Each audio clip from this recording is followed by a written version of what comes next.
On the morning of March 25th, 2024, an 83-year-old man in rural Ohio did something that no one who knew him could explain. He stood at his back door with a loaded revolver, watching a black sedan pull into his driveway, and he was completely certain that the woman stepping out of it had been sent to kill him. What happened in the next 4 minutes was captured in full on her dashcam, and when investigators watched the footage back, the thing that shook them wasn't what he did, it was what he said, out loud to no one, in the silence right after. If you need to understand how a scam call turns into a murder charge, stay right here. Subscribe right now, because this is exactly the kind of story we don't let go until every name has been said. Clark County, Ohio sits in the western part of the state. Flat, quiet farmland interrupted by small towns where neighbors still know each other's names and front doors don't always get locked. March 25, 2024 arrived cold but clear. The kind of early spring day that hasn't decided what it wants to be. The sky a washed-out blue, the air carrying the last bite of winter. The trees just beginning to hint at green along their edges. The kind of morning where nothing should go wrong. Bill Brock's house sat on a quiet residential street. A driveway, a yard. The kind of property that says someone has lived here carefully for a long time and tends it accordingly. Bill was 83. His days had the shape of a life lived deliberately. Familiar sounds, familiar hours, the careful order of a man who knew exactly what each part of his day was supposed to contain. At approximately 10 in the morning, his phone rang. He answered it. The average grandparent scam call lasts between 45 minutes and 2 hours. The caller never lets the line go dead. That is not accidental, it is protocol. Silence gives the target a chance to think. Thinking is the enemy. The voice on the other end was calm, authoritative, practiced. Legal officials. His nephew was in jail. The bond was $12,000. And then, the turn that makes this particular variant so effective, they told him that if he didn't comply, someone would be sent to his house. Not to arrest him, to hurt his family. And they were watching him right now, they said, through drones. Did he understand? Bill understood. What you need to know, and what no one in Bill's life apparently told him in time, is that what happened to him over the next 2 hours is not weakness. It is not stupidity. Clinical research on elder financial exploitation, particularly Dr. Peter Lichtenberg's longitudinal work, documents that prolonged phone-based psychological manipulation can induce a state that is functionally indistinguishable from acute paranoid psychosis. The threat does not have to be real to become real inside the nervous system. 2 hours of sustained terror delivered in an authoritative voice to a man living alone with a phone pressed to his ear. That is a clinical event, and no one sent anyone to help him. While Bill was on the phone, the scammers were doing something else.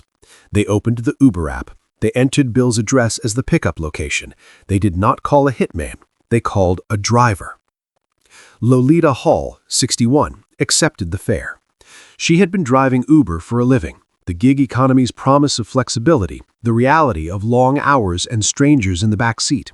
She was working a Monday.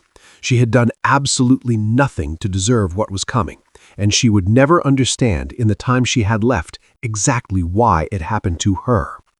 She pulled into Bill's driveway and stepped out of her car. And somewhere in a call center that has still not been found, a voice on an open phone line listened for the sound of a car door.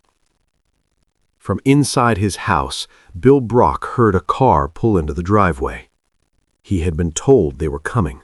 He had been told exactly this, that they would arrive.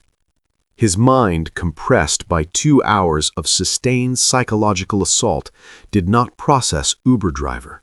It processed, they're here. He picked up his revolver. He went to the door. What happened next is captured on 2 recordings.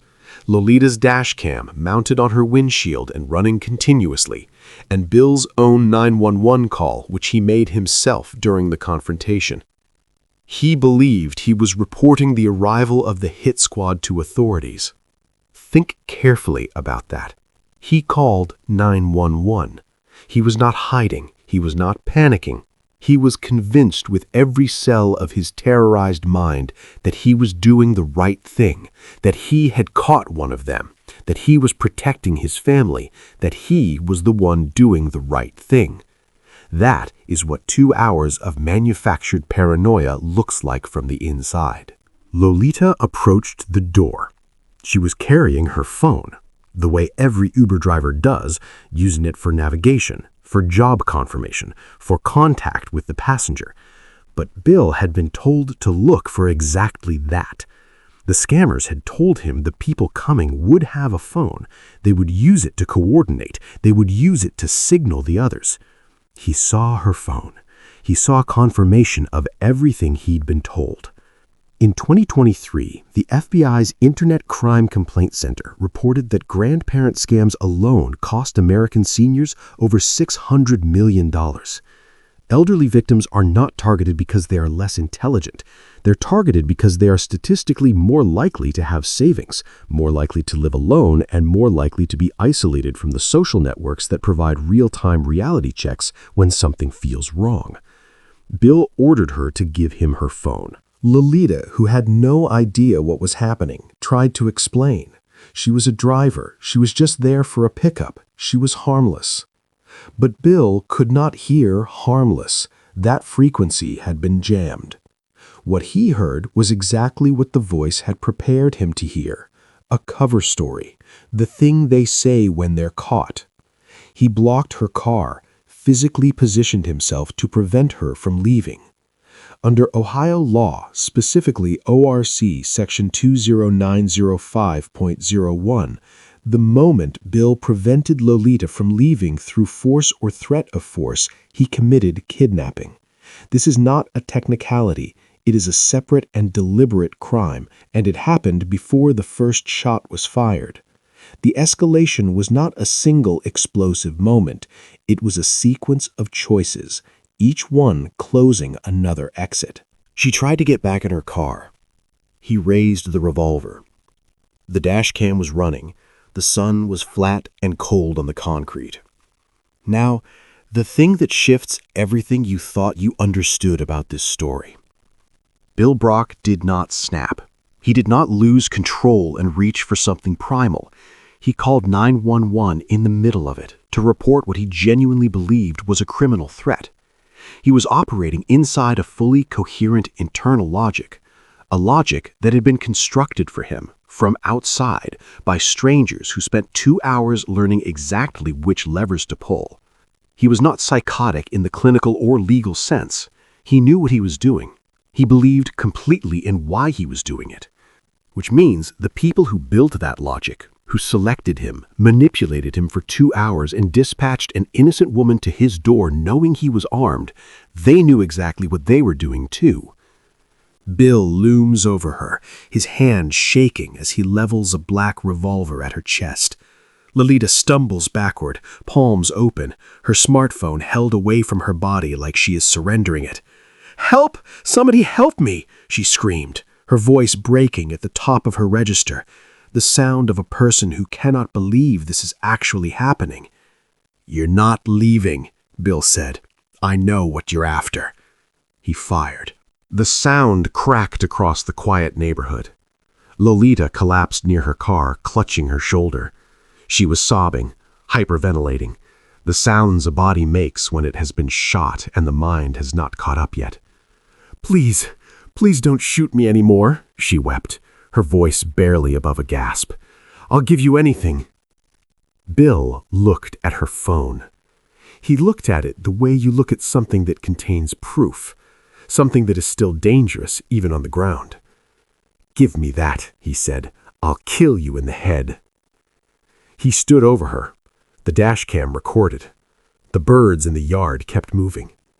And then Bill Brock looked up and said, into the open air, to the drones that were not there, to the men listening through a phone line somewhere else, "I've got her. You hear me?" He believed he had won the war that no one else could see. The psychological concept at the center of this case doesn't get nearly enough attention: paranoid ideation as an induced state. This is entirely distinct from organic paranoia, from schizophrenia, from dementia-linked psychosis, from any condition that emerges from within. Induced paranoid ideation is a deliberately manufactured psychological condition. It is created from the outside, through sustained, targeted manipulation, and it produces behavioral outcomes that are, in the short term, clinically indistinguishable from organic psychosis.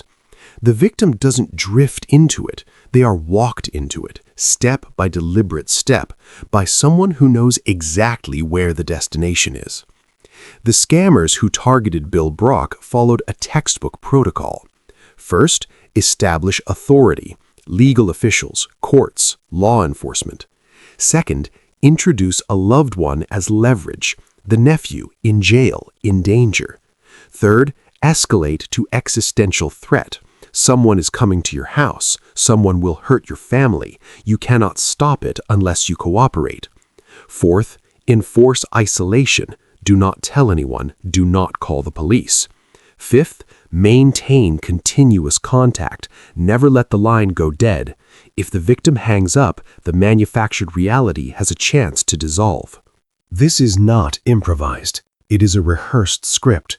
And the people running it knew that if they followed it long enough, the man on the other end of the line would be functionally unable to distinguish the manufactured threat from a real one. The turning point, the moment the induced state became irreversible for the duration of the call, was almost certainly somewhere in the second hour. Research on acute stress response in elderly individuals shows that the capacity for reality testing does not fade gradually under sustained threat. It collapses non-linearly. There is a threshold, and once it is crossed, the system cannot self-correct without external intervention. No external intervention came. By the time Lolita's car pulled into the driveway, Bill Brock was not making a decision. He was executing a mission inside a reality that had been engineered for him with surgical precision.